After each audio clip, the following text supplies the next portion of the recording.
All right, Chuck. This is why Jaylen Brown is more like a sub top 25 player. As you can see, this is a spreadsheet with a bunch of stats, but if we go to his basketball reference, you can see that he has two All NBAs, five All Stars, and two second team All NBAs, which is a real thing because third team can be a little suspect. So why is it that he is not nearly as good as his reputation would lead you to believe? Well, first and foremost, the advanced analytics do not like him universally. So we can go look down here at BPM, which is far superior to win shares. Win shares generally overvalues centers, particularly like if you have a really good field goal percentage but low usage, you're going to be boosted in win shares in a way that you're not with box plus minus. And box plus minus is a very good statistic. It uses the box score stats. So if you want to argue with it, know that like all of these stats are going into BPM, and that is how it's calculated. So if you think a guy is good box score stats, but their BPM is low, well, maybe their box score stats aren't quite as good as you think.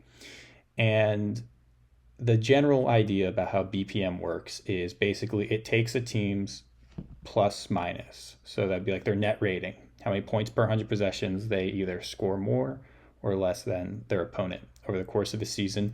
And it starts out assuming everyone's contributions are equal, and then it starts inputting the box score stats and basing off of the larger league at whole, like how do these things impact a positive or negative box plus minus. So being on a good team like Jaylen Brown has is actually a benefit because it means straight up that like his team has a lot more positive BPM to share than someone on a bad team. So if we go look at his BPMs, obviously his first three seasons, let's kind of look away from those because who cares. 2019-20 is the first year he averaged 20 points per game. We consider his breakout season 0.8, 2.5, 2.1, 1.3, 0.7, 0 last season, 24-25, and then a career best 3.3 with a career best 3.5 offensive BPM. You'll notice his defensive box plus minus is negative. That's because he's actually basically never been an impactful defender or positive defender, as you'll see shortly. And so if you want to kind of have some context of like what a good BPM is, right? A 2.0 BPM, which is a little bit around what he's averaged the past two seasons, that means you're a good starter, right? That doesn't mean you're an all-star, but it means you're a good player. And I think Jaylen Brown at worst is a good player, a guy that you're glad is a starter. That doesn't mean he's a top 45 player though. And so that's what BPM is saying. And even at his best, a 3.5, this was the first time, I believe, because Basketball Reference has these handy little like leaderboards that will show you, different things about a player. And one of the things that they do have is they'll tell you how many times a guy's been in the top 20 in something. And I believe this is the first season he's had an offensive BPM in the top 20. And this is by far his best season. And Box Plus Minus does a good job of weighting usage and efficiency and all that stuff.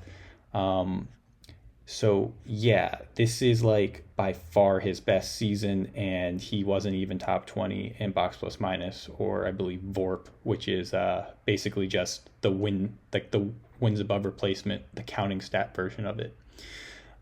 So yeah, like he shouldn't have finished sixth in MVP voting based off of these metrics, and he probably shouldn't have even made an All NBA team.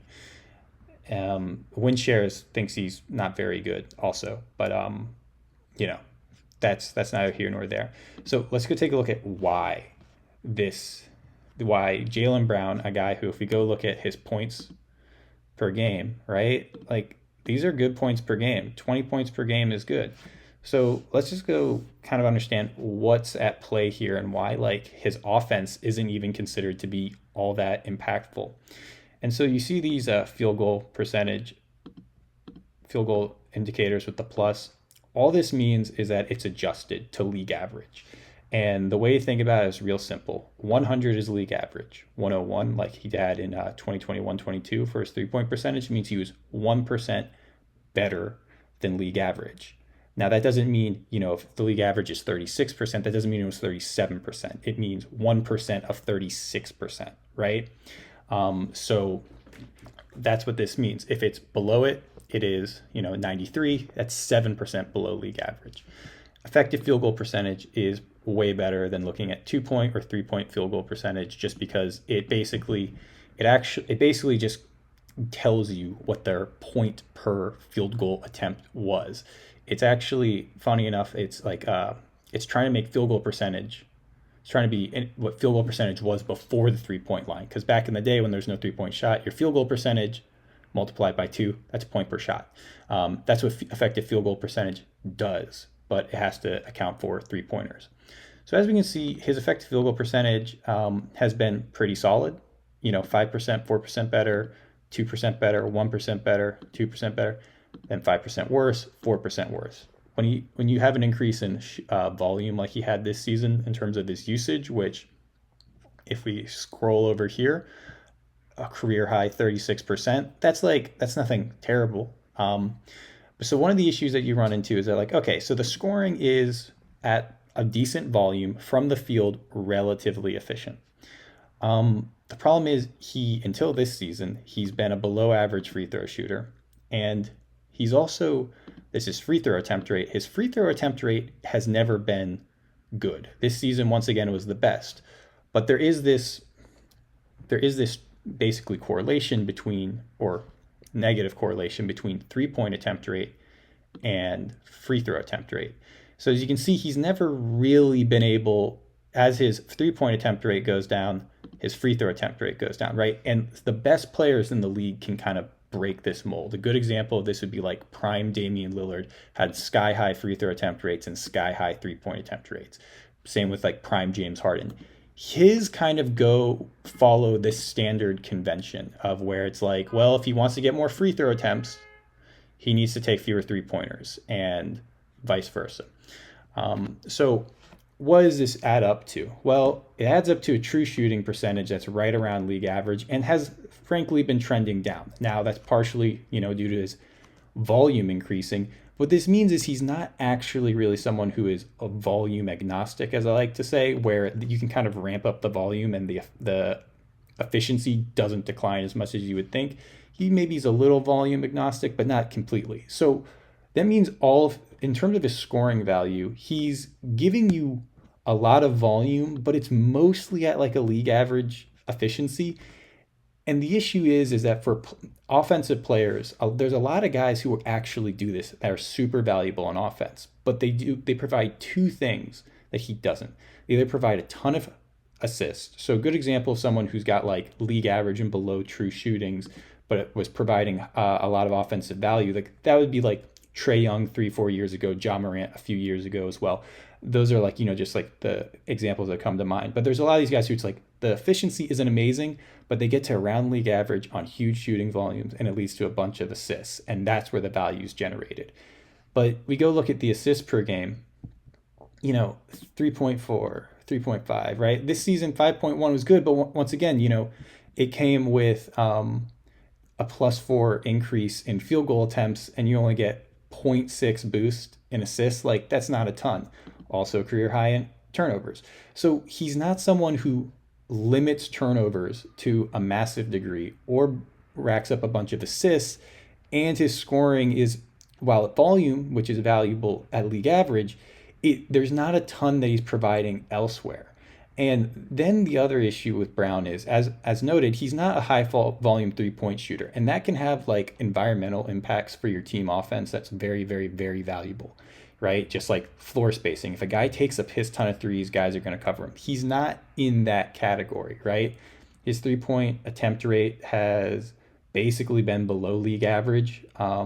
And this is like, league average includes guys who play center, right? So positionally, this is probably even lower because shooting guards, small forwards generally take more 3-pointers than other positions. So he's not a floor spacer in any real sense. His 3 point efficiency has been generally below league average. I mean, it hasn't been above league average since 2021-22. And then there's the other environmental impact you can have of getting shots near the rim, 0 to 3 feet from the basket. He's generally been trending down, and he's never crazy high for a rim pressure dude. And while he finishes pretty well there, he just doesn't get there a ton. And so a lot of his shot diet generally has trended now towards these long twos and mid-range jumpers, right? 17.1%, 10 to 16 feet, and then 14.5% of his field goals are what we call long twos. Like, that's a massive number. Taking almost a third of your shots in this range, even though he shot quite well from there, the fact is, like, while these efficiencies are good, those are just low value shots. Even if you're good at them, right? There's like only a few guys in the league. Kevin Durant comes to mind, someone who actually takes those shots at volume and kind of makes them efficient.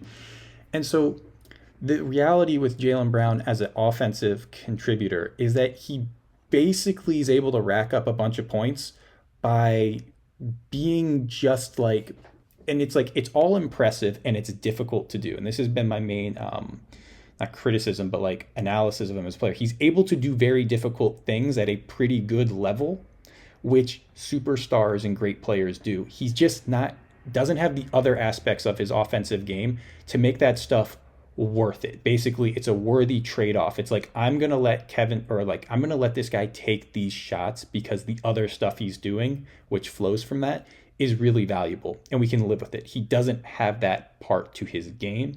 And it's one of the reasons why he's able to score 28.7 points per game on a true shooting that's basically league average and be only worth 3.5 offensive box plus minus, which is just 19th in the league. So those are the limitations of him as an offensive player.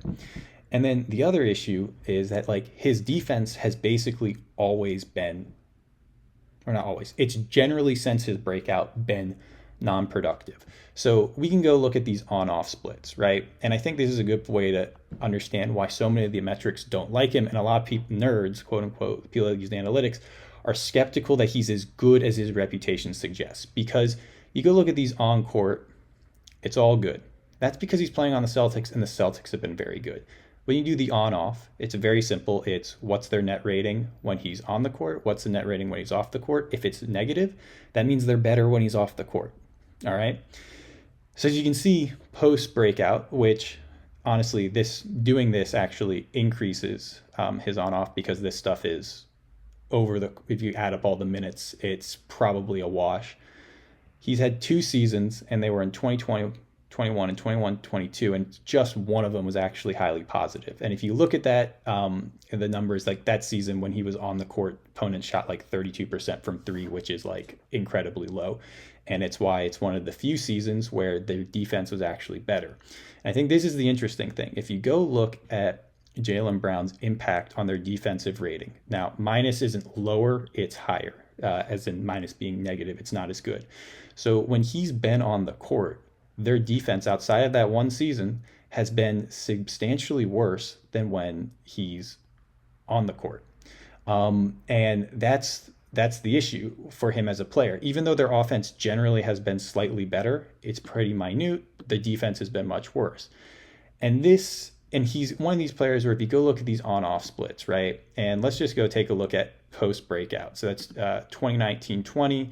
You go look at his on-off splits on the court, 6.6. That's really good. You go, man, that's great. The Celtics are really good, but the Celtics have been 1.8 points per 100 possessions better with him not on the court, which is kind of an indictment. I think a good example of a player similar to this, who I already have open the tab, is you go look at Julius Randle. Julius Randle similarly had a breakout at age 23, not quite as big, and no one's going to say Julius Randle's a better player. But if we just go look at from 23 to 29, these on-off splits, right? While the on-court isn't as good, the on-off is actually slightly better. And I think Julius Randle is a good indicator of these players who, they can generate offense around the league average, right? So you look at this true shooting, exactly league average over this period of time that we looked at, around league average. But, they're not a great passer. They're not super good at preventing turnovers, but they can handle a pretty significant usage. And you end up with a player that has, realistically, a relatively similar box plus minus. And so it's like Julius Randle is a nice player to have. But like, no one's really knocking down the door for Julius Randle. He's viewed at making like 33 million as probably being a slight overpay. Now, I think Jaylen Brown's a better defensive player in terms of what he can do. But as the stats kind of bear out, his defense isn't super impactful. And the biggest indictment, I think, is that when you go look at, if we go through on Jason Tatum, who Jaylen Brown has played a ton of minutes with, you go look at all of his stats, and he's been incredibly positive in the on-off splits and the impact metrics, and it's why he's considered to be a much better player. And the stats, they're also better, right? Just higher scoring, more assists, generally better efficiency, and better at preventing turnovers. And so you go look at Jason Tatum, look at these on-offs, right? And this is from day one, and you see a lot of these good players basically from day one, they're helping their team win. That 23-24 season, that's like the lone blemish. But like for the most part, we just go from his first All-Star season over, right? Tatum's been plus 5.7, on court 9.1. Once again, you kind of go look at Jaylen Brown, and they've been sharing the court a lot. And so this is part of one of the things that I think interesting with Brown is if you go look at his statistics, his on-off splits with Tatum and without Tatum, you start seeing that like, is this guy like really that good, or is he just like on a really good team playing against a good player? So this is since 2019-20. The samples here are massive, right? We're talking about almost 9,000 minutes with them together, almost 7,000 minutes with just Tatum, almost 6.5 thousand with Brown and no Tatum. And you just go look. With both of them on the court, 8.7 net rating. With just Jason Tatum, that improves. With only Jaylen Brown, it's 4.49. And without either of them, it's 4.35. And you can kind of see, well, how much impact is Jaylen Brown really having on winning? Probably not that much. So if you kind of take a look at all that, this explains why like so many people in the stats world are like, is Jaylen Brown actually good? Because like there's a lot of smoke. There's like most of the indicators are suggesting his impact on winning seems to be less than whatever his reputation is. And he's just been blessed to be on really, really, really good teams. He's been on teams that have been Celtics have been like the best defense in basketball over the course of his career, and they've been worse with him on the court at defense. So like that's pretty crazy. And it's not just BPM that is lower on him. Now, so like dunks and threes, I don't pay for, and if you want to go back in time, you have to pay for it. But let's just throw him in for 25, 26. And dunks and threes historically has been higher on Tatum than the other ones. This is a kind of an exception this season, but this is his best season. And his EPM was plus 1.3. All right, so if we take a look at that, 1.3, and you slide down, right? That's right there with Paul George, right there with Evan Mobley, Trey Murphy, Jaylen Brown, right? This is real low, DeJounte Murray in his limited action, right? And so you can kind of see how far you have to get down, and it's why saying he's not a top four, he's not a top 25 player, to me is like, there's enough guys where even if you're like, well, he's better than this guy, I go, well, he can't be better than all of them. And you just go look at the guys at the top, Wemby, Jokic, Kawhi, SGA. The gap between him and those guys is staggering. LaMelo Ball, I think LaMelo Ball is significantly better. Karl Anthony Towns, right? And then, go do something like Neil Payne's Laker, which is the kind of the updated version of 538's Raptor. Right, so this obviously he doesn't have it set up so you can like do cutoffs for minutes played in games. So like these aren't the best players in the league because they hardly played, but like SGA, Jokic, number one.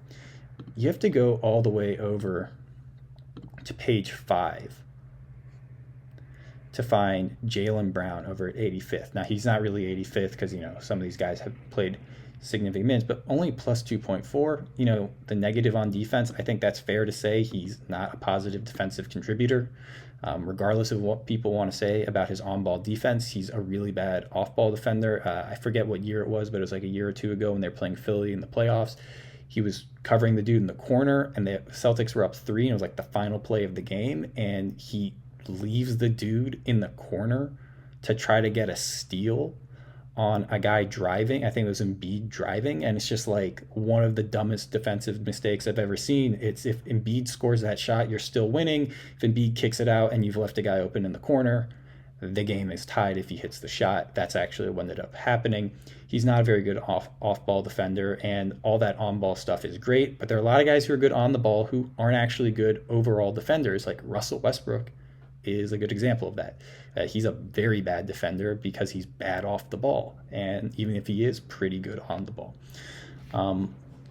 So yeah, and obviously like there's disagreement in a lot of these stats about like where certain players rank. There's different stuff in the formula, but generally speaking, you go back historically and you look at these things like Jaylen Brown is much lower than you would expect, and I hope most of this information makes sense as to why he is viewed, in my opinion, or he's in my opinion not really like he's not a top 30 player, and he's more in that 30 to 50 range, which once again, if like we were to go to the leaderboard, you'll see that like you go to the box plus minus leaders from this season, you kind of look at the difference between 30 and 50. It's minuscule. It's like, it's a pick your poison.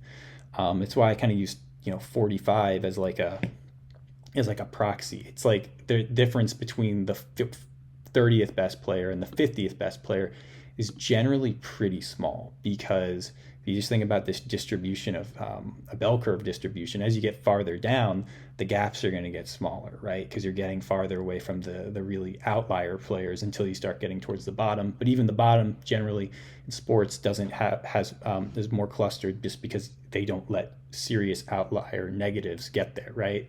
So you can just see how quickly it goes from 14.2 all the way to 5 and 9, 4.7 and 10.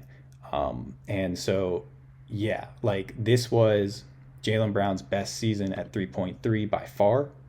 And, he had an outlier jump shooting season. So that's why I don't I'm not like, oh, sure, of course. And, BPM does boost guys for having a really high usage. That definitely helps them. That's going to go down almost certainly in Philadelphia this coming season. So, his efficiency will have to like really go up. And as not a great floor spacer, I don't know if that's going to happen. So like, yeah, if you get to 30, right? Zion's at 2.9. Bam Adebayo at 2 is at 51. OG at 2 is at 50, right? So you can see how like guys start getting really jumbled once you get there. So yeah. And yeah, that's why Jaylen Brown is not a top 45 player.